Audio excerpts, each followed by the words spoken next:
Bom dia, pessoal. Sou a Renata Santos, da Consultoria de Segmentos. Hoje nós vamos estar falando um pouquinho sobre o ECF Responde, onde vamos passar primeiramente toda a parte conceitual sobre o que é a ECF, um pouquinho sobre Lalur, e em seguida vai ter o produto especificando as alterações que ocorreram nesse ano de 2018 para essa entrega de obrigação. Primeiramente, vou estar falando sobre os próximos webinars que vão estar acontecendo. Esse mês, nós teremos, no dia 20/6, referente à nota fiscal eletrônica 4.0, que vai agora ser obrigatório, desabilitando a versão anterior. Temos também do FD-Reinf, no dia 26/6, uma segunda rodada do SPED-ECF no dia 12/7 e também teremos do E-Social no dia 4/7. Vou falar um pouquinho sobre os conceitos do Lalur e da ECF, dar uma explicada referente aos blocos de toda a obrigação e as novidades para esse ano de 2018. Sou a Renata Santos, sou consultora tributária da Consultoria de Segmentos. Eu iniciei esse ano de 2018. Tenho experiência tanto na parte administrativa, fiscal e contábil e dava bastante suporte, tanto em compras, recebimento, faturamento. Sou graduada em gestão financeira e tenho técnico em administração pelo Centro Paula Souza. Os conceitos do Lalur.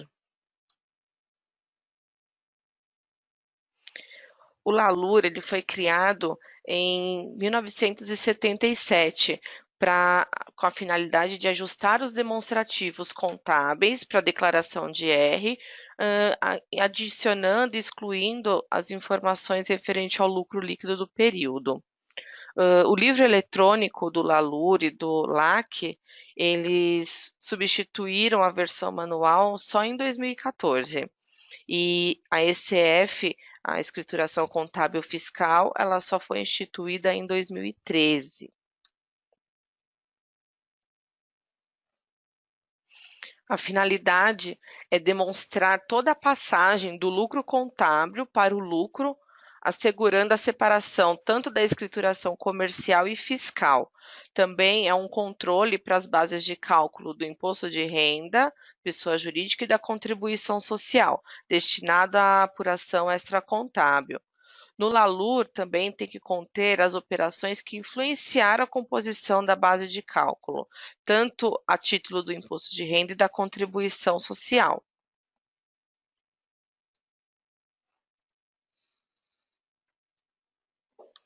O livro do Lalur, ele é composto por duas partes. A parte A, que faz parte onde vai constar os ajustes de adição e exclusão do lucro líquido, os registros de ajuste tanto das contas analíticas, né, do plano de contas, e os lançamentos correspondentes da escrituração comercial, e todo o detalhamento do lucro real.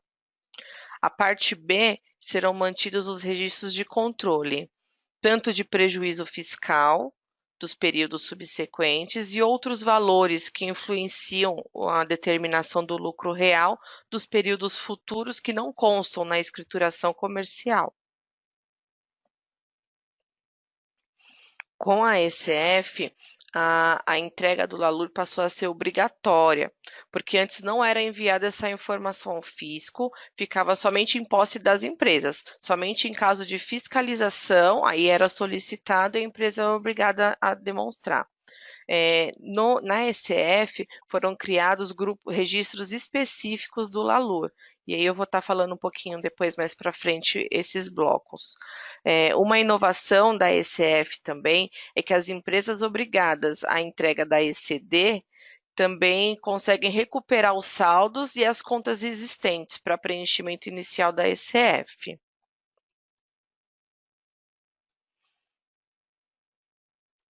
Os registros específicos na ECF referente ao LALUR e o ELAC são os blocos L, que vai detalhar todo o lucro líquido referente ao lucro real, o bloco M, que é o livro de apuração, tanto do lucro real como da contribuição social, onde tem o registro M300, que vai falar sobre a demonstração do lucro real, o 305, que é a conta da parte B do LALUR, o M310 são todas as contas contábeis relacionadas à parte A do LALUR.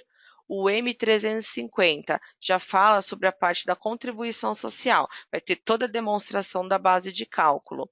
O M355 já é a parte B do ELAC e o M500 é o controle do saldo das contas da parte B, tanto do LALUR quanto do ELAC. E no bloco N, onde é feito o cálculo do imposto de renda e da contribuição social do lucro real. Falar um pouquinho agora sobre os conceitos da ECF.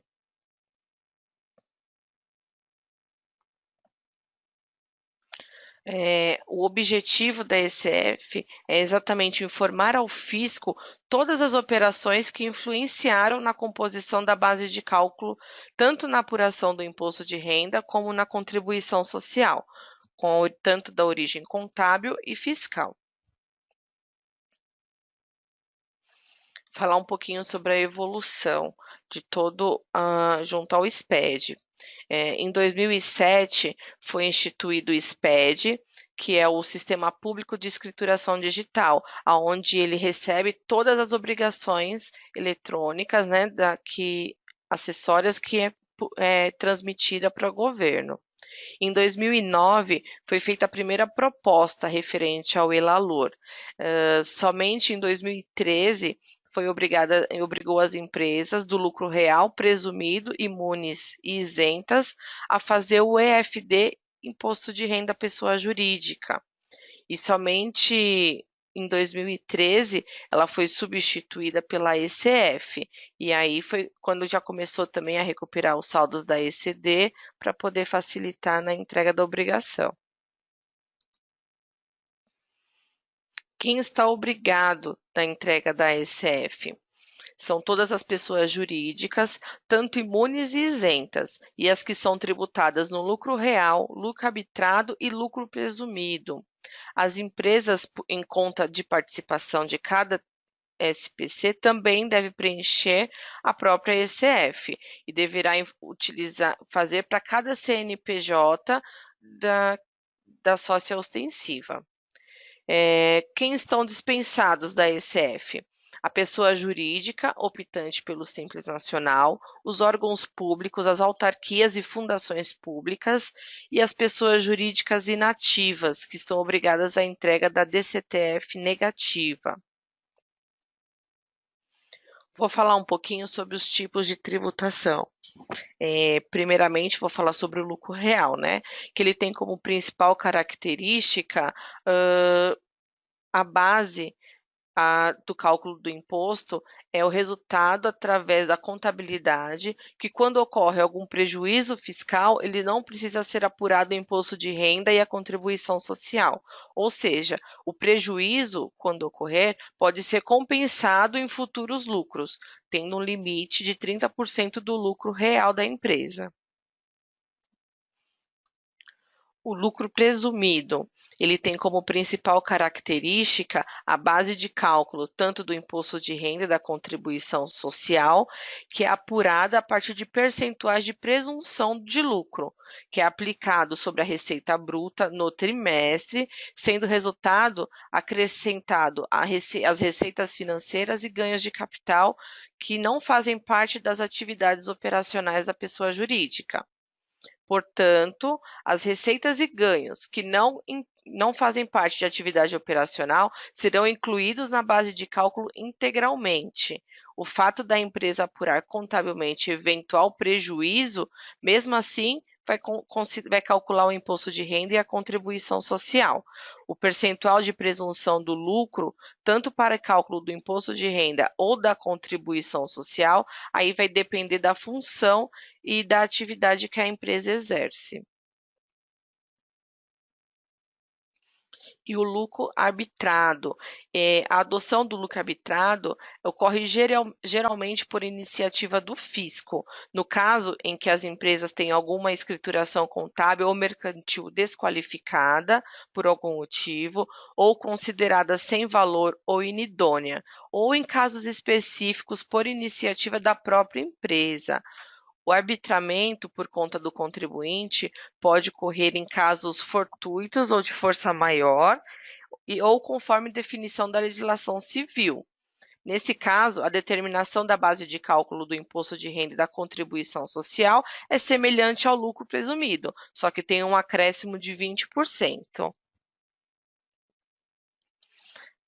Referente aos certificados digitais para transmissão do arquivo. Para poder assinar a ECF, o certificado digital pode ser tanto do tipo A1 ou do tipo A3, tá? Esse certificado, o cartão tem que conter a mesma base de CNPJ. Então, mesmo que seja uma entrega, pelo menos os números tem que conferir com o CNPJ do estabelecimento. Poderá também ser entregue por um representante legal, desde que tenha uma procuração eletrônica cadastrada no site da Receita Federal. Uma observação, no caso dos contabilistas, só vai poder estar assinando com o tipo A3. No tipo A1 não será aceito no caso dos contabilistas para estarem assinando a declaração. O prazo de entrega. O prazo de entrega da SF para esse ano está marcado para o dia 31 de julho de 2018, até o último minuto do dia. Então, até às 11h59 você vai estar podendo estar entregando a sua declaração. Os prazos somente existem em situações especiais, no caso de cisão, fusão, incorporação ou extinção, porque caso ocorra entre janeiro e abril, o prazo será o mesmo, 31/7/2018. Caso ocorra entre maio a dezembro, a entrega será no último dia do terceiro mês subsequente ao evento. Vou falar um pouquinho sobre a penalidade na entrega da declaração. No caso do lucro real, quem deixar de apresentar o livro da SF terá as seguintes multas: 0,25%, estando limitado a 10% do lucro líquido por mês de atraso ou fração, limitado a R$ 100.000 para pessoa jurídica que possui receita bruta anual inferior a 3.600.000 e limitado a 5 milhões nos demais casos.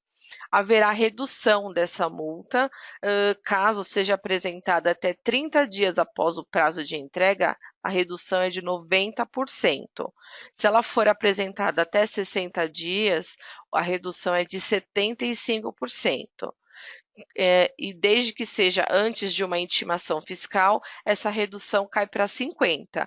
Agora, se já ocorreu uma intimação fiscal e ele seja apresentado no prazo fixado, ainda consegue uma redução de 25%. Para os demais pessoas jurídicas, a penalidade é de R$ 500 por mês, tanto para imunes, isentas, lucro presumido, ou que tenham iniciado a sua atividade e não tenham feito a declaração. E para as demais empresas, R$ 1.500 por mês, tá? No caso de retificação por valor omitido, também haverá multa. Multa de 3%, que não pode ser inferior a R$ 100, que será, no caso de lucro líquido, é do valor omitido, esses 3%, e do lucro presumido, essa multa de 3% vai ser do valor das transações comerciais ou das operações financeiras, da quais eles sejam responsáveis. Regras e prazos da retificação. A pessoa jurídica, ela poderá efetuar a retificação observando as regras e prazos da Receita Federal, não podendo passar de 5 anos. E como há controle de saldo, caso haja alguma retificação transmitida de anos anteriores, Consequentemente, deverá ocorrer a retificação de todos os anos subsequentes, tá? E a retificação precisa ser transmitida na íntegra, não somente o que está sendo corrigido.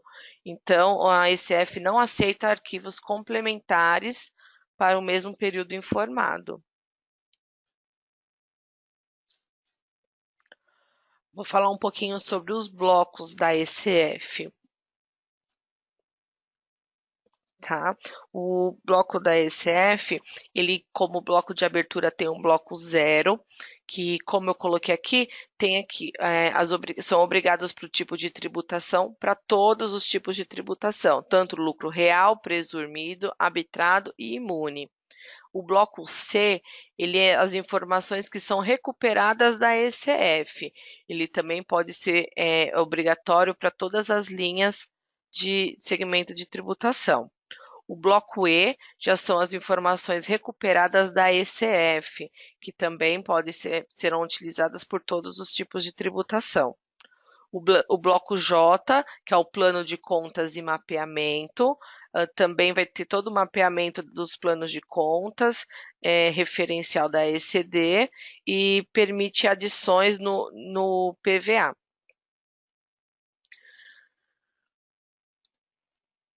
Tem o bloco K, que são o saldo das contas contábeis e referenciais, que também é obrigatório para todos os tipos de segmentos.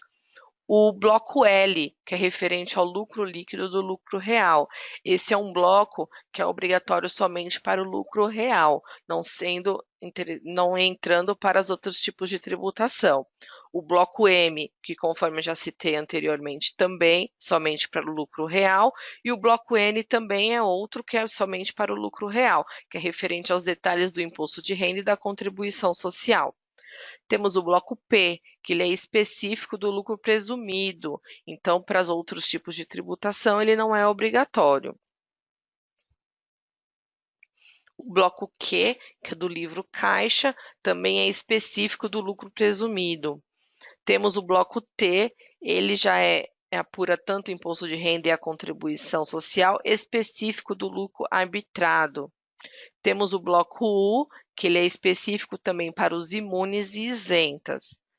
E no caso agora temos o bloco V, DIREX, que é um novo bloco que entrou agora em 2018, que é obrigatório tanto para o lucro real presumido e arbitrado, que é referente às origens e utilizações de recursos no exterior referente ao ano calendário anterior. Tem o bloco X, que são as informações econômicas da pessoa jurídica, que é para todas as tributações. O bloco Y, que são as informações gerais, também para todos. O bloco W, relatório país a país, eles são somente do lucro real, mas estão dispensados os grupos multinacionais cujas receitas no ano fiscal anterior sejam menor que 2 bilhões 260 milhões de reais. E tem o bloco 9, que é o encerramento do arquivo. Também para todas as tributações ele é obrigatório. As novidades do layout 4.0.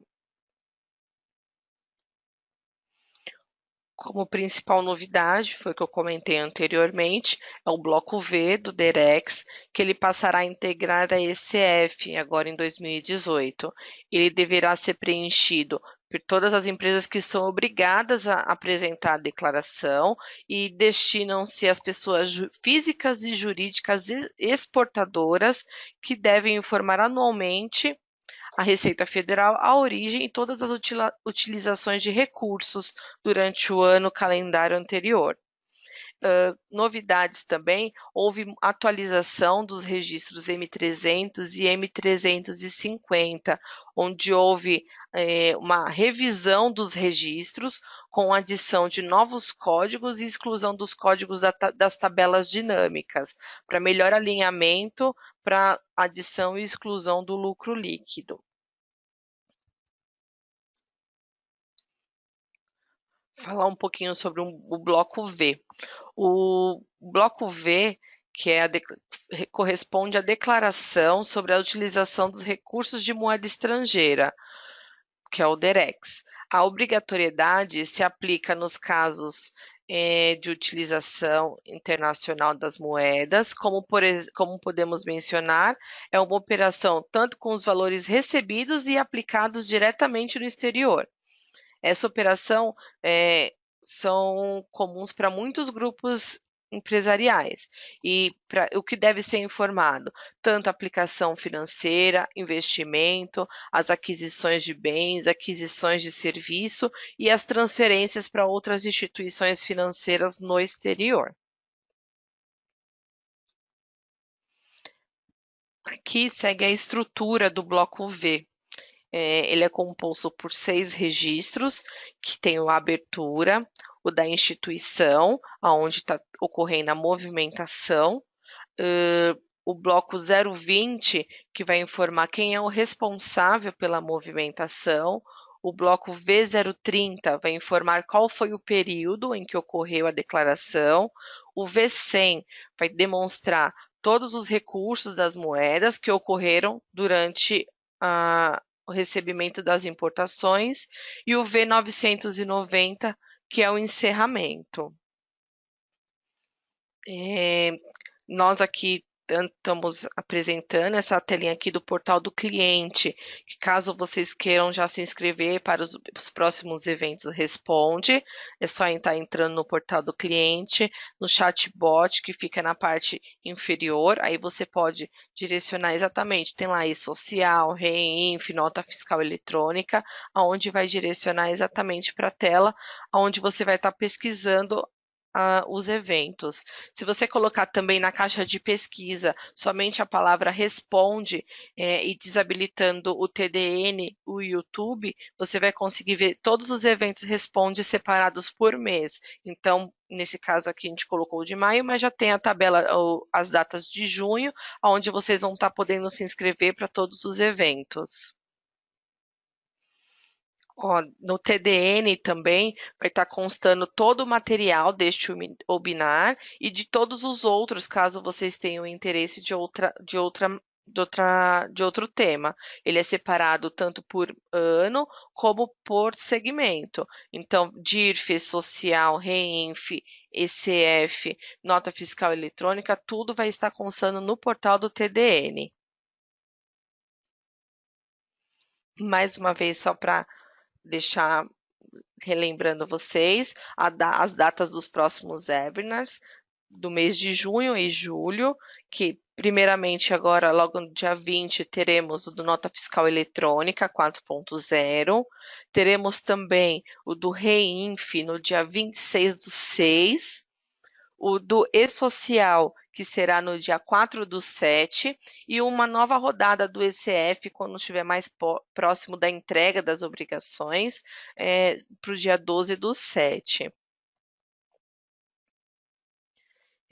Eu vou estar passando para o pessoal de produtos para estar demonstrando como ficou as alterações para o ano de 2018. Caso tenham alguma dúvida, vocês podem estar questionando no chat. Também terá um representante do TAF para estar tirando as dúvidas, caso vocês tenham alguma dúvida de como vai estar funcionando o TAF para a entrega da ECF. E aí a gente está aqui para poder tirar todas as dúvidas de vocês. Vou estar passando agora para o pessoal de produto para dar sequência à apresentação. Obrigada.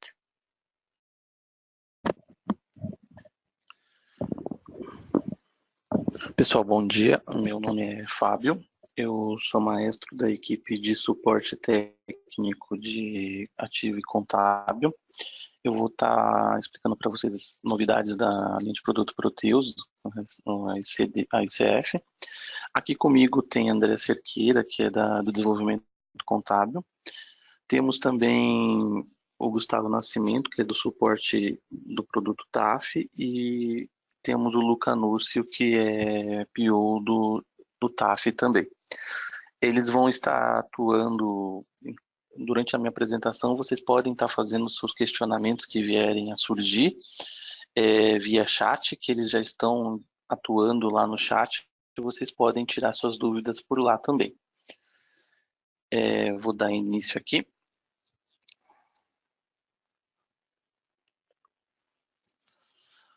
Bom, eu não vou entrar muito no detalhe do que é a ICF, porque acredito que a Renata já tenha explanado bem o que é a ICF, né, e as necessidades. O que eu quero detalhar aqui para vocês é algumas coisas em relação às necessidades em relação ao Proteus em si, que são as amarrações do plano de contas referenciais, na tabela CVD, que são os cadastros das tabelas de saldo, né, na CTT até a versão 11, para os clientes que ainda estão na 11, é a CT7 e a CTT, e para os clientes lá que já estão na 12, as tabelas CQs, né, que é a CQ0, CQ1, CQ2 e CQ3. Lembrando da necessidade de quem está na 11 lá de rodar o PDCTB, e quem está na 12 não é necessário, porque aí já utiliza direto o PDDistre. Outra questão importante é lembrar que para a ECD, a amarração não é um item necessário, ela não é obrigatória, digamos assim. Mas, para a ECF, ela é um item obrigatório. Porém, para os clientes que não fizeram essas amarrações na ECD, vai ter uma limitação quanto a recuperar o saldo se vocês vierem a optar por essa opção direto lá no PGE da Receita. Aqui um pouquinho da nossa agenda de hoje, as novidades do Layout 4, o bloco V, pontos importantes e pacotes de documentações. Bom, basicamente o que mudou, né, em relação ao ano passado foi a inclusão do bloco V, que é o DEREX, né? O que é o DEREX? O DEREX já é uma ferramenta específica para as empresas que já utilizavam dessa necessidade, não é uma novidade para essas empresas, é que a grande novidade é que agora ela está fazendo parte da ICF, né? Que ela não era uma entrega conjunta com a ICF, né? Ela era uma entrega, pode-se dizer, separada, né? E uma outra novidade é quanto à nomenclatura do programinha da Receita, que passou de CPVA, né, para PGE. Reforço a data da entrega, porque para ICD nós tivemos muita confusão quanto à data final de entrega do arquivo. Então, eu reforço novamente a data de entrega 31/7. Nós tivemos durante a entrega da ICD muitos clientes preocupados quanto à entrega, que a entrega seria já no final do mês de junho. Não é mês de junho, pessoal, é 31/7. Bom, o bloco V. A gente vai falar das definições obrigatoriedades, o bloco V em si, composição e um exemplos. A obrigatoriedade do DEREX, para pessoas físico-jurídicas que estão no Brasil e mantêm recursos de moeda estrangeira no exterior, né? E aí a Receita obriga que vocês passem a declarar essas informações para quem não declarava. E o que deve ser informado são as aplicações financeiras, os investimentos e pagamentos que vocês fazem a algum exportador, que for o caso.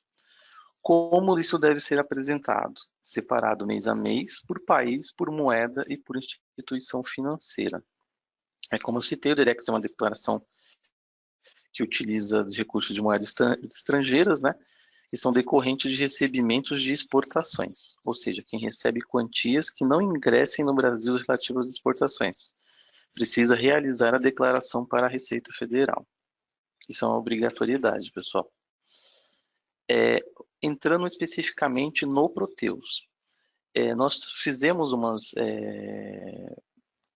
a entrega em si do bloco V, foi criado novas rotinas, né? Ela não está dentro propriamente dita da própria escrituração contábil lá, a CTBS 001, né, que todo mundo conhece. Ela está fora, é um menuzinho à parte. Foi criada a CTBS 450, que aqui a gente vai destacar primeiro aqui o próprio número o importante para lembrar do número da própria escrituração do DEREX, né? porque esse número vai ser utilizado logo mais quando você for informar a ICF lá na escrituração contábil. Então aqui eu tenho que declarar no bloco V010 aqui a instituição financeira que você está utilizando. No bloco V020, o responsável pela movimentação. Aqui nesse exemplo tem só um caso, né? Mas, assim, acredito que vocês devam ter vários casos, se for para quem utiliza o Direx, né? Então lá tem um Citibank, tem um Boston, tem um monte de... Todos eles você precisa detalhar cada um deles e também declarar quem são os responsáveis por cada uma dessas instituições financeiras. Existe também logo mais o registro V030, né? Que aqui é o período que você vai colocar o mês a mês aqui, e o registro V100, que é o demonstrativo dos recursos em moedas estrangeiras. Aqui é essencial que você informe o código da visão gerencial do DEREX. O que é essa visão gerencial? Eu preciso gerar uma nova? Não. No pacote que foi disponibilizado para vocês, essa visão gerencial já está lá, está prontinha para vocês utilizarem. Aqui, já entrando um pouquinho já dentro do Wizard, né, da central da escrituração contábil, né, onde está as informações aqui do DEREX, né, foi criado, adicionado um campinho lá logo depois do bloco W, DEREX, sim ou não, para quem tem a necessidade de informar, sim, para quem não tem a necessidade, não muda nada em relação à entrega do ano passado. Quando eu citei lá que é importante você lembrar o número que você está utilizando lá na rotina, é aqui que você vai informar esse código e para ele puxar essa informação que você cadastrou lá na outra rotina. O bloco V, ele lê lá a tabela CSU. Aí um detalhe para vocês, pessoal. Sempre quando nós temos as entregas, a gente procura sempre tentar explicar para vocês detalhar da onde o Proteus está pegando essas informações, porque nessas épocas de entrega, o suporte ele tem um volume muito grande de ligações e acessos. Sempre está tentando liberar o quanto antes esses pacotes para vocês conseguirem já tentar gerar essa ICF o quanto antes. Porque ali na última quinzena do mês de julho, com certeza o acesso ao suporte vai estar congestionado. Isso historicamente, felizmente, é assim, porque muita gente é a última hora. Então, assim, fica o pedido, né, de quanto vocês puderem antecipar essa entrega, é melhor, porque a gente vai ter condições de dar um suporte mais qualificado para isso.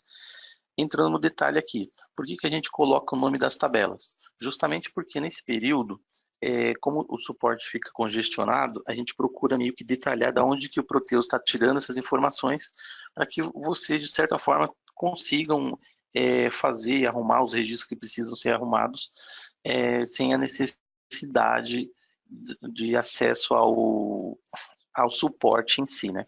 Que está aqui, a gente lê a tabela CSU, a tabela CVU, tabela CVV, tabela CVW, e cada um desses registros ficam lá gravadinhos, detalhado para vocês. O exemplo lá na geração do bloco no TXT, né, que ele vai gerar os blocos, o V01 aqui, né, V010, V020, V30, V100, que é os detalhamentos que está aqui, e assim por diante. Efetivamente, não é muito complexo, assim, é até ligeiramente simples essa novidade do DEREX. Aqui, utilizando o processo dentro da escrituração contábil, isso já na CTBS 001, né? Você já conhece. Entrando um pouquinho na parametrização do TAF, pessoal. Eu vou entrar um pouquinho logo mais no TAF, mas aqui eu destaquei esse slide antes, porque eu quero chamar a atenção para vocês sobre o complemento de empresas no TAF. Apesar de ser uma necessidade, de certa forma, que todo mundo já conhece, eu sei que muitos clientes, a gente tem cada ano que entra, a gente tem novos clientes que passam a utilizar as rotinas, então eu afirmo para vocês e destaco a necessidade de verificar o complemento de empresas. É um cadastro ligeiramente simples, mas que todo ano isso gera uma quantidade gigantesca de tickets para a gente no suporte, porque o pessoal esquece de fazer esse preenchimento. Principalmente agora. Agora talvez não por conta das outras entregas. Mas você fala assim, mas eu já entreguei social, já entreguei, estou entregando reinf, então já está tudo certo. Então, só que eu preciso lá na obrigação fiscal informar que eu vou fazer isso para ICF. Se eu não fizer isso, não vai integrar. Isso é agora que se torna, nós temos essas novas entregas sendo realizadas pelo TAF, isso se torna mais importante ainda de tomar esse cuidado. Aqui um fluxograma básico de como é feito a geração da ICF, para vocês terem uma noção. Eu tive no ano passado nós tivemos muitas solicitações para detalhar esse processo, porque de como que o Proteus faz para geração, uma espécie de checklist aí para vocês verificarem como deve ser feita a geração, né? E assim, o que é o TAF efetivamente? Eu sei que tem muitos clientes que são já vem de muito largo tempo utilizando a ferramenta. E ainda mais agora depois das outras entregas. Mas como nós temos sempre clientes novos, o TAF ele é uma ferramenta de automação fiscal, né? É uma solução fiscal que ele vai consolidar os dados e layouts e tem esse objetivo de suportar o processo tributário, né? E as principais obrigações acessórias. E ele vai fazer as demonstrações e apurações, apurações e cálculos de tributos. O processo de automatização, de geração do Proteus em si, do módulo contábil, né? Mas isso aqui, eu acredito que isso vale para todas as linhas, né? Mas pensando na linha de produto Proteus, eu vou lá no módulo contábil, fiz toda a minha escrituração contábil, beleza, tá tudo pronto. E agora, o que que eu faço? Aí vai entrar a parte do TAF. O que que ele vai fazer? Ele vai lá, job 0, ela faz as transferências das informações do RP, que seja o módulo contábil, para o TAF. A job 1, ela faz ela limpa as tabelas de integração. A job 2 vai fazer o processamento das informações no TAF. E a job 3 vai fazer a validação do conteúdo layout lá no TAF em si. Lembrando que nós temos duas tabelas importantíssimas nesse processo, que é a TAF ST1 e a TAF ST2. Eu vou detalhar para vocês a TAF ST1 daqui a pouco. Antes eu quero chamar a atenção para vocês a página centralizadora do TAF. Aqui nós temos uma série de informações importantíssimas que foram disponibilizadas, como manual técnico, tudo que nas novidades do TAF, guias, vídeos instrutivos, outras apresentações. Aqui nós temos o How-To aqui do próprio TAF. O que é o How-To? O How-To é um guia, é uma espécie de vídeo instrutivo de como que vocês vão fazer essa utilização do módulo TAF. Então é importante que vocês verifiquem isso também, porque está bem detalhado para vocês. Aqui na parte do TAF está tudo detalhado aqui nessa página para vocês. Um ponto de atenção no processo de atualização, pessoal. Como houve lá a mudança essa criação dessas rotinas novas, então existe a necessidade de vocês atualizarem o arquivo XNU lá, que é o menu, que está dentro do pacote também para vocês. Eu tenho necessidade de atualização para o RINF, para o social, precisei já mexer no meu SDF Bravo. Vou precisar fazer isso de novo? Sim, vai precisar fazer de novo, por conta dessas melhorias que foram criadas. Aqui vale lembrar a dica, né? Que nós já tivemos alguns casos de ter um histórico de o PDDistri não está, o cliente retorna para a gente que o PDDistri não está fazendo as atualizações. Neste caso, a gente recomenda que vocês excluam os arquivos de log. Aonde? Lá dentro da pasta System, lá temos todos esses logs aqui, o MPU PD log, o MPU PD log FTP, o MP Wizard, o MP Wizard HLP e dentro da pasta appserv o MPU PDistri TSK. Porque às vezes ele fica ali uma espécie de temporário de gravo histórico e muitas vezes ele deixa de executar por conta disso. Então, limpem o arquivo, não vai gerar nenhum impacto para você fazer essa limpeza, faz a atualização. Lembrando que extremamente recomendado que vocês façam isso primeiramente um ambiente teste. Depois de validar todo o processo, validem, coloquem em produção.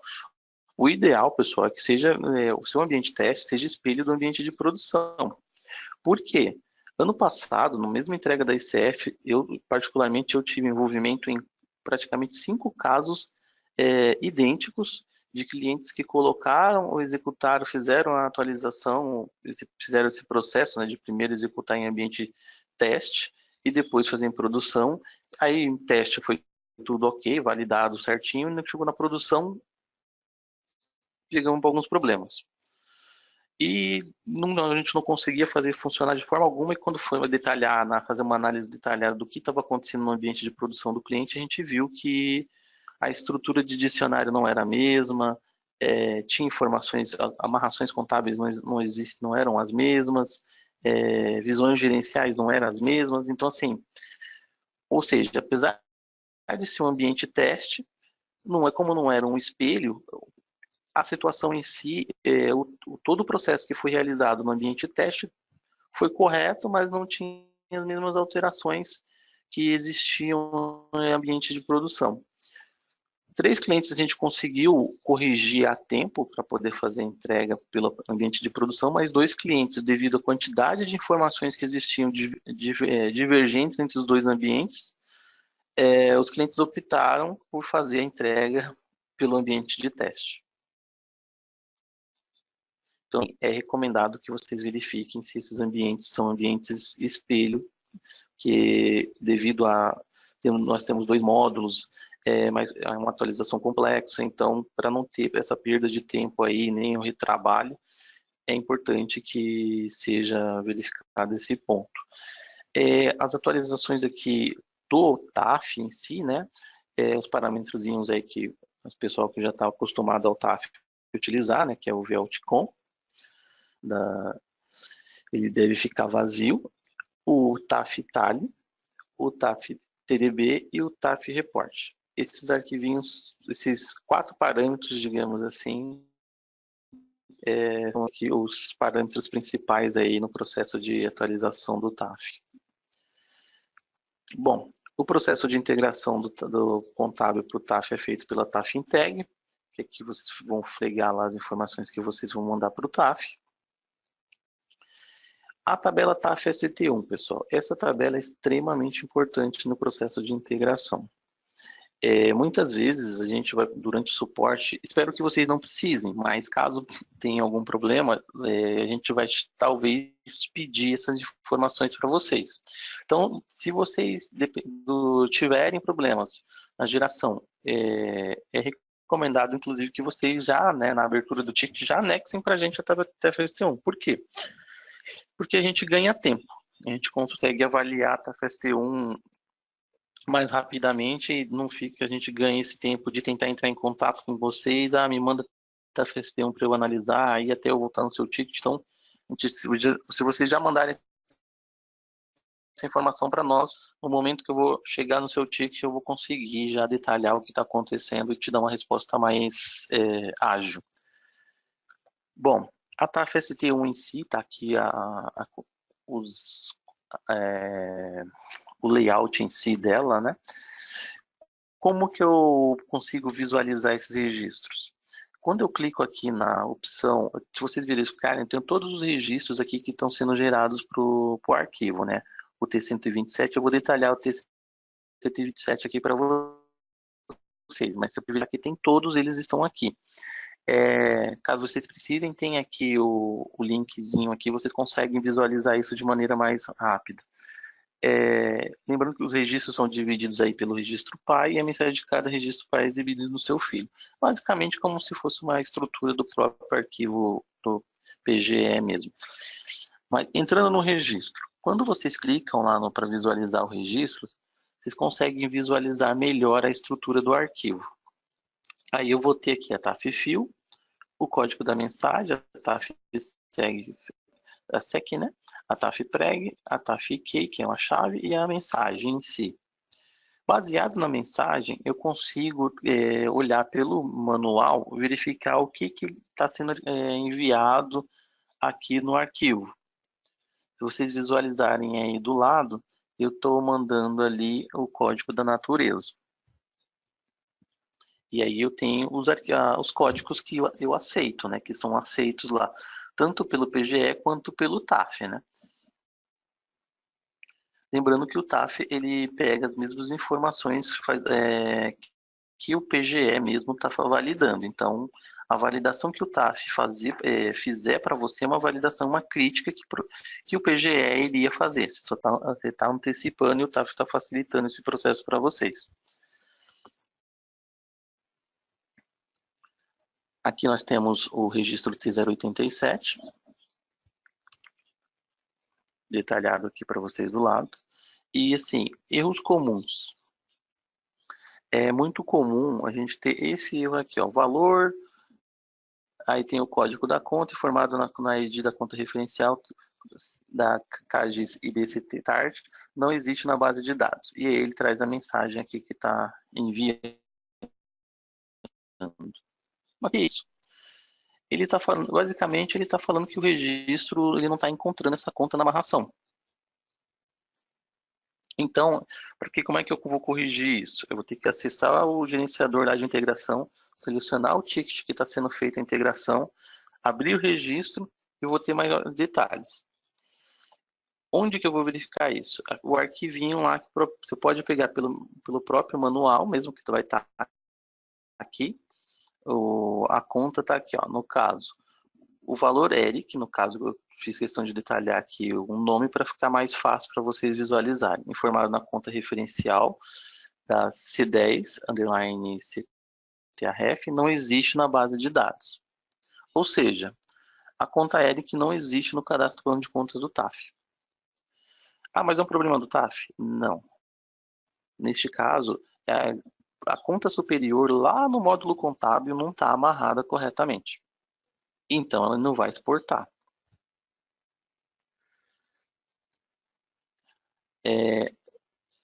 Aqui tem um outro erro, já no L300A. Basicamente é o mesmo erro, ou seja, que a conta não existe na tabela.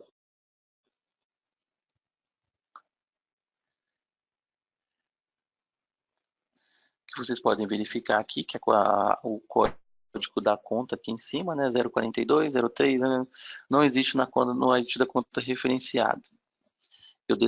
É detalhado aqui embaixo qual que é a mensagem que está sendo exibida, só que eu preciso verificar o registro no detalhe para entender o que está acontecendo.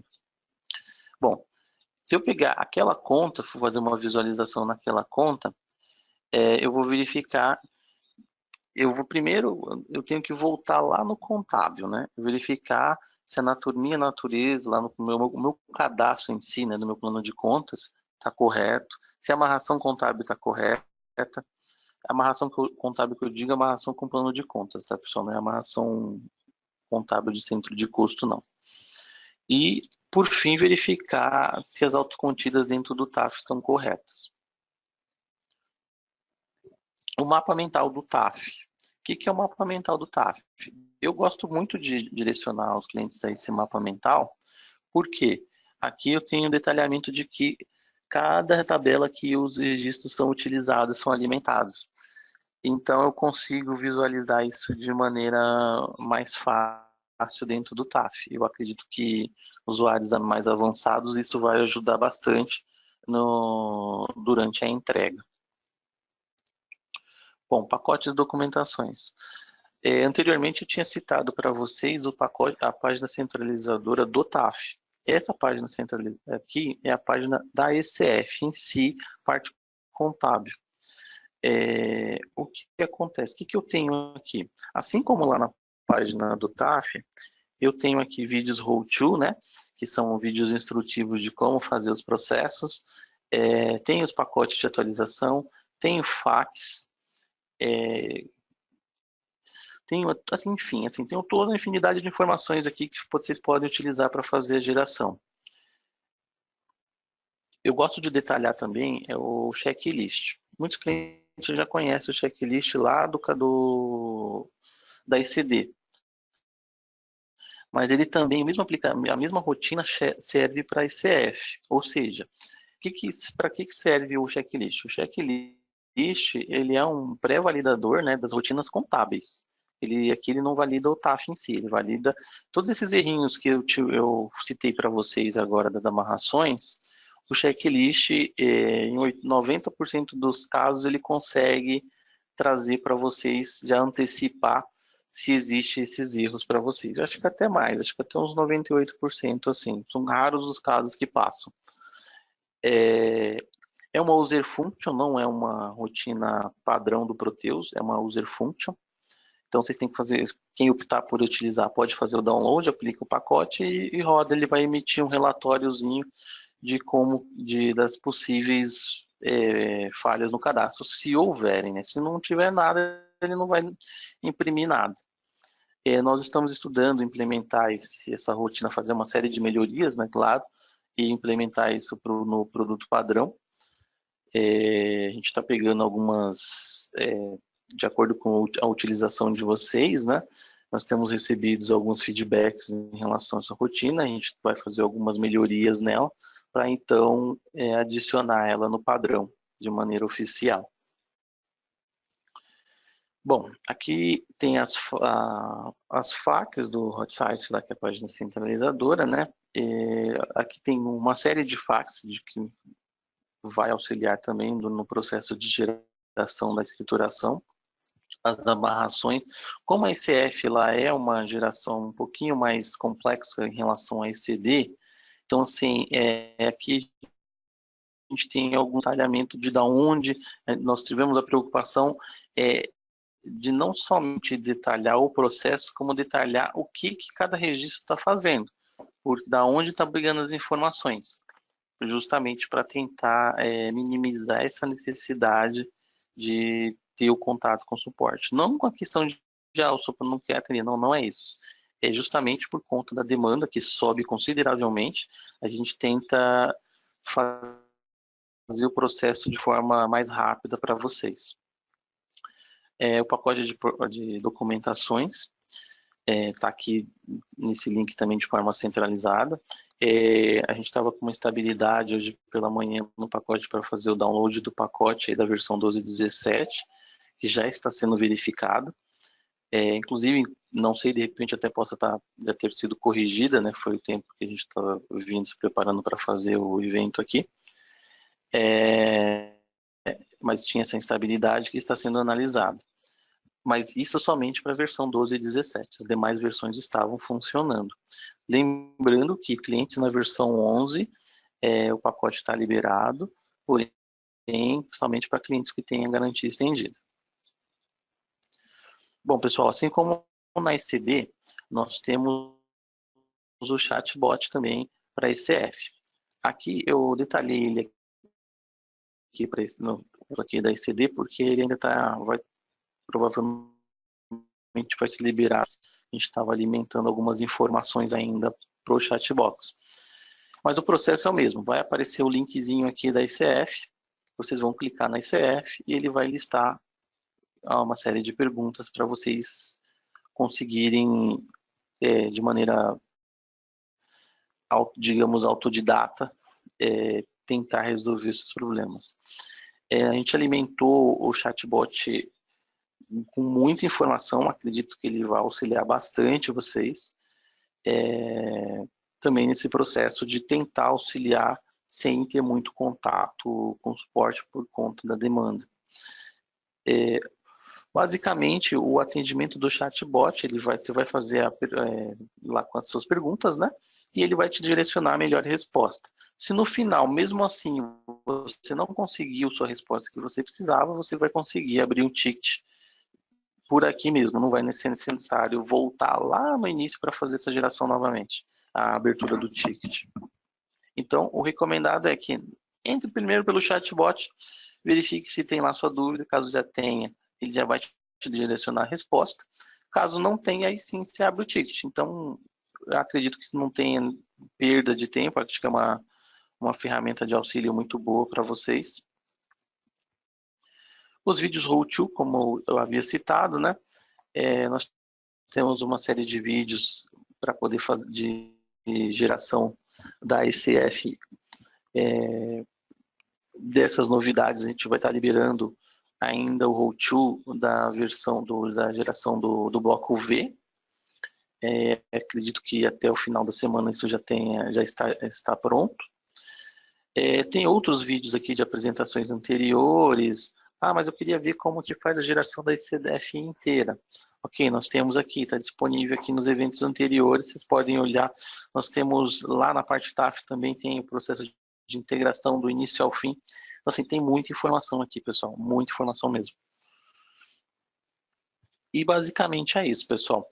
Agora, eu vou pedir para vocês, eu acredito que vocês já estou vendo aqui que muita gente está fazendo os questionamentos no chat. Eu vou pedir para as pessoas que porventura ainda tenham dúvidas continuarem fazendo esses questionamentos, que eu vou focar um pouco agora na respostas do chat em si. Anelisa, o teu questionamento aqui do bloco Y570 relacionado ao PCC, a priori não houve modificação, tá? Continua da mesma geração, do mesmo modo que foi gerado ano passado. Mas se você estiver com erro nessa rotina, eu vou pedir para você abrir um ticket, se é que você não tem. Se você tiver, eu peço para você informar ele aqui para mim. Mas caso não tenha, abra o ticket, que é para a gente verificar isso um detalhe para você.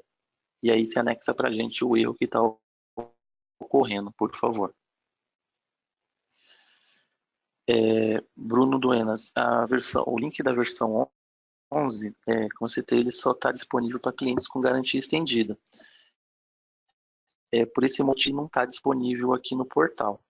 Então, eu vou pedir para você abrir um ticket, aí você abre o ticket para a gente, que aí a gente vai fazer essa geração, associação, para poder fazer um envio do pacote para você, porque é feita uma validação lá no contrato, por isso que ela não está validada aqui. Tárcio Franco, sobre o seu compartilhamento aqui do módulo contábil, depois teria que verificar como que está sendo feito esse compartilhamento. Por quê? O contábil ele tem uma regra simples em relação ao compartilhamento de tabelas, né? Seus cadastros têm que ter o mesmo compartilhamento que os seus cadastros e os movimentos com os seus movimentos. Ou seja, se eu tenho todas as minhas tabelas, minha tabela de cadastro lá, plano de contas referencial e plano de contas comum, eles são compartilhados? Ok, os dois têm o mesmo modo de compartilhamento. E a tabela CT2, por exemplo, com a tabela de movimento, tem que também, aí você pode ter ela tanto compartilhada ou exclusiva. Porém, se você tiver pensando na tabela de saldo, por exemplo, você tem lá a sua tabela CT2 ela é compartilhada, só que sua tabela de saldo é exclusiva. Não dá certo. Ou seja, você tem que ter o mesmo compartilhamento entre elas. Ou seja, se é exclusiva, tem que ser exclusiva a sua tabela de saldo. Se é compartilhada, tem que ser compartilhada. Mesma coisa o cadastro. Se um é compartilhado, o outro também tem que ser. Não foge muito disso. Agora, em relação a demais empresas, eu tenho várias empresas e vários filiais. Aí vai depender de se você utiliza ou não o módulo de gestão corporativa, o compartilhamento de gestão corporativa, ou se você utiliza o modo antigo lá, que é cada system com seu, aí tem que verificar no detalhe. Aí eu vou precisar que você detalhe depois o que está acontecendo, qual que é. Laio, a atualização do plano de contas referencial é assim, ela é obrigatória por quê? Porque a Receita, ela faz algumas atualizações, ela muda algumas contas contábeis, por exemplo. De tempos em tempos, vamos supor que no passado ela tinha uma conta de passivo, de ativo lá, a 10, 10, 10, que era um controle, por exemplo, de automóveis. Esse ano ela falou, não, eu não preciso ter mais esse controle, então essa informação não é útil. Então pode desabilitar ela. E ela simplesmente fala, não quero mais, ou simplesmente ela fala, não, se eu quero que você me fale agora essa conta automóveis, eu quero que você me passe, me fale uma conta aglutinada, que eu quero todos os bens de veículos, por exemplo, seja caminhões, ônibus, enfim. A Receita, ela, de vez em quando, ela faz essas atualizações, então teria que verificar com o seu contador se houve alguma atualização em relação ao plano de contas, e caso tenha ocorrido essa atualização no plano de contas referencial, fazer essa atualização. Lembrando que a Receita, ela disponibiliza o arquivo em TXT, né? A necessidade de fazer a conversão lá do arquivo para o CSV, né, que é o módulo para você importar para dentro do Proteus. Lá no TDN nós temos um guia de como fazer isso. Ou você simplesmente pode ir lá no cadastro de plano de contas e fazer a alteração na conta e sem que seja necessário fazer essa importação de novo. Porque se você optar por fazer a importação de novo, você vai ter que fazer toda a amarração novamente. Tarcísio, não é necessário ter o web services nesse processo da ICF, não. Eu sei que o processo do REINF, ele tem o web service, mas no processo da ICF não é necessário ter o TSS, não. O web service, perdão. Marcela, quando eu citei lá os jobs, é que assim, o processo de integração do TAF, ele é feito por, como eu vou citar, é como se fosse um processo de a rotina em si que vai alimentar as demais tabelas. Que pensa assim, eu fiz todo o preenchimento dentro da escrituração contábil lá na CTBS 001, lá que é o wizard de geração. Ali eu estou pegando a informação do contábil, tudo que é informação contábil, preparando ela para gerar para o TAF. Aí eu peguei, gerei todas as informações nas tabelas CL, que são as tabelas da contabilidade relacionadas à entrega, e deixei elas prontas para serem exportadas. Porém, para eu fazer essas importações, eu preciso, lá dentro do TAF, startar esses processos. Como são feitos esses processos? Por essas jobs. A job 0 e a job 002, 02, que uma vai gerar criar a tabela TFST1 para poder fazer a alimentação desses dados, e depois, aumentando, alimentou a TAF-ST1, que é propriamente os dados que estavam nas tabelas CS, alimentou na tabela TAF-ST1. E aí eu preciso executar outra job que vai efetivamente imputar as informações que estão na TAF-ST1 em seus devidos registros dentro do módulo TAF. Que aí, por exemplo, eu tenho um bloco T010 lá, aonde eu vou colocar o bloco T010? No cadastro X aqui. Então eu vou pegar as informações desse bloco e alimentar a tabela específica. Jamile, sim, a visão gerencial que foi utilizada na ECD, exceto essa visão do bloco V, né? As visões anteriores, aquelas visões que forem utilizadas para a visão da ECD não podem ser utilizadas na ICF, perdão.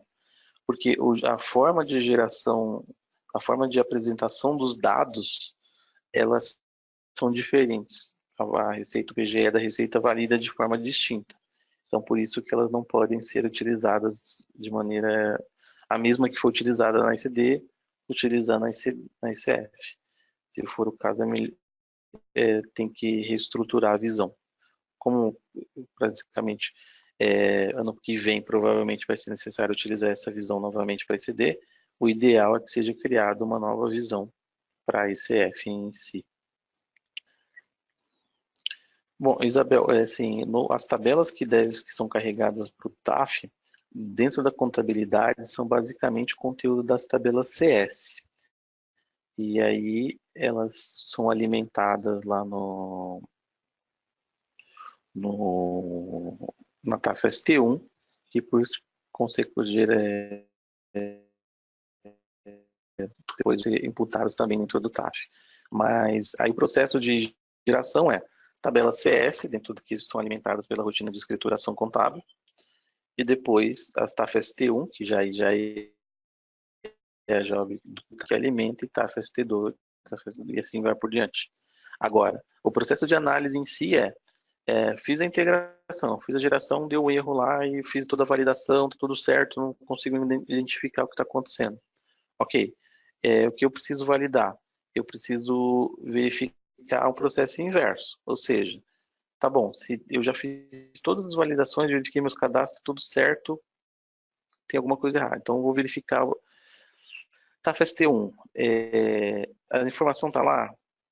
Está. Está correta? Se está correta, vamos avançar. Tá, FST2, foi importado correto? Não. Então a gente tem que verificar esse processo. Tá, voltando, tá, FST1, está correto? Não está correto. Então a gente tem que voltar um passo lá no módulo contábil. Tabela CS, vai depender de qual registro que a gente vai avaliar. A gente tem lá documentado lá no TDN, tem detalhado cada registro de onde que alimenta cada tabela. É a CSC, beleza.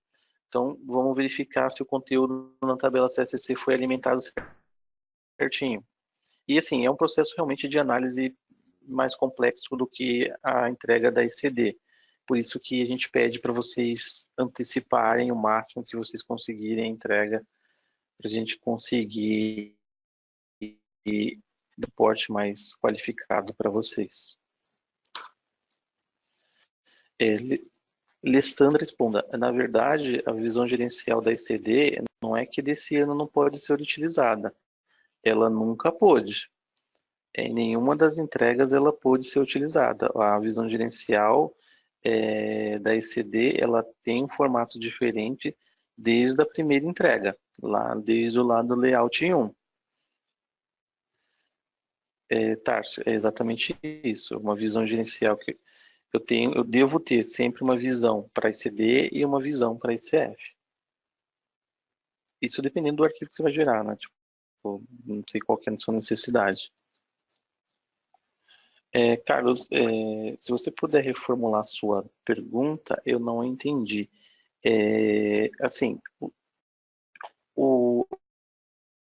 a visão gerencial, por exemplo, digamos que você configurou sua visão para exportar certos saldos de determinada conta. Esses saldos vão ser exportados para o TAF de acordo com a sua visão. Porque assim, como que é o processo? O Proteus em si, ele já tem o processo base de geração. Por exemplo, eu não estou utilizando visão gerencial, então ele vai gerar de uma determinada maneira. A gente pode falar que em grosso modo seria o padrão. Mas eu tenho a necessidade de tratar de uma forma diferente. Ok, sem problema. Para isso você precisa ter a visão gerencial. Quando você utiliza a visão gerencial, ela cria um atalho ali, digamos assim. Eu deixo de execução e vou utilizar ela da forma, digamos, customizada, que seria a sua visão gerencial. E aí os saldos que serão extraídos com base nessa sua visão serão imputados no TAF. Aí no todo o processo, não, TAF CS, TAF ST1, TAF ST2 e para a geração do arquivo. Esse é o processo em si, mas digamos que se você não tem a necessidade de usar a visão gerencial, sem problemas. Sim, Tarso, não é obrigatório, não. Ela vai depender da sua necessidade.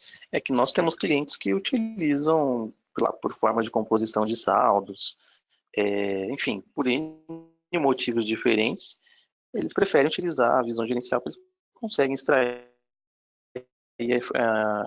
como o próprio nome diz, né, o saldo de uma maneira gerencial, mas que reflete, digamos que melhor a situação da empresa, mas não que isso seja obrigatório.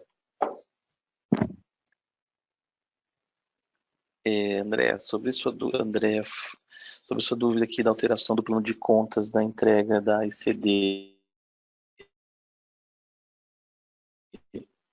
sim, uma determinada conta, se é que ela houve, né? Vamos supor, suponhando que exista uma alteração, e agora você entregar esse CRF com essa correção, eu acredito que tem implicações, sim. Porém, para esse caso, é melhor você consultor, porque ele que vai te dar uma orientação mais técnica e melhor estruturada com base na situação contábil da sua empresa. Lembrando aqui, pessoal, para quem tem a necessidade de entregar a visão gerencial, nós temos vários modelos de visões gerenciais lá no TDN, tá? Se vocês precisarem, tá lá o modelo lá. Pessoal, o Lucas, que é o PO lá do TAF, ele está anexando lá no chat para vocês o processo de geração do Lalur, o link, né, na verdade, de onde está o guia de instrução lá, instrutivo de geração do arquivo do Lalur. Então, acho que se vocês puderem dar uma olhadinha, é bem interessante e vai facilitar para vocês também, caso vocês tenham necessidade de entregar o Lalur. Pessoal, como eu acredito que a gente já conseguiu esclarecer bastante as dúvidas de vocês, surgiu mais uma aqui, só rapidinho. Sim, você precisa fazer atualização. Sherlon, desculpa se eu não souber pronunciar, mas você precisa fazer atualização. Se você fez a atualização do social, lá, mudando o PDD, SDF, BRAS, essas coisas todas para SF, você precisa refazer esse processo. Bruno, o L210, né, ele continua dessa forma, sim, de acordo, assim, efetivamente, se tem a necessidade de usar a fórmula, que a fórmula padrão de geração é aquela que nós já conhecemos. Agora, é como citei, né? Se existe alguns clientes, existe uma necessidade de ter essa geração de uma outra forma, uma composição de alguma outra maneira. E aí, de acordo com essas particularidades, aí é necessário usar a visão gerencial usando a composição da fórmula lá de acordo com as fórmulas que são disponibilizadas. Bom, eu vou fazer, só para atualizar vocês, o que nós vamos fazer agora, os próximos passos? Eu vou fazer uma composição dessas questões que foram realizadas aqui no chat. Vou fazer uma verificação com os questionamentos, as FAQs que nós já temos lá publicadas na página da ICF. E aquelas FAQs que nós não, porventura, os assuntos que não foram abordados ainda, que nós não temos documentação, nós vamos subir essas documentações para facilitar a pesquisa, caso vocês tenham. Eu vou fazer um apelo aqui novamente para que vocês tentem fazer a geração quanto antes do arquivo. Fiquem também de olho lá na página de download, da seção dos pacotes lá, porque na medida que a gente está pegando os erros, nós estamos abrindo ali, as questões estão sendo liberadas, nós estamos publicando ali. O objetivo de publicar no TDN é para facilitar a vida de vocês e não ter que ficar navegando pelo site da TOTOS, lá pela seção de downloads, porque nós sabemos que tem uma série de itens lá, então tornar o processo mais fácil, a gente resolveu colocar ali o link direto para vocês, então eu vou pedir para vocês consultarem constantemente essa página, não somente por conta dos pacotes, mas também por conta das FAQs que podem vir a ser atualizadas e ajudar na geração do arquivo de vocês. Eu agradeço a participação de todos. Falei meu nome, em nome da Renata também. E aguardo vocês lá no próximo evento, que vai ter, vamos estar no meio da entrega, digamos assim, né? E espero que ou felizes por terem entregado ou não vê-los, porque significa que vocês fizeram a entrega. Tá bom? Obrigado pela presença de todos e até o próximo evento.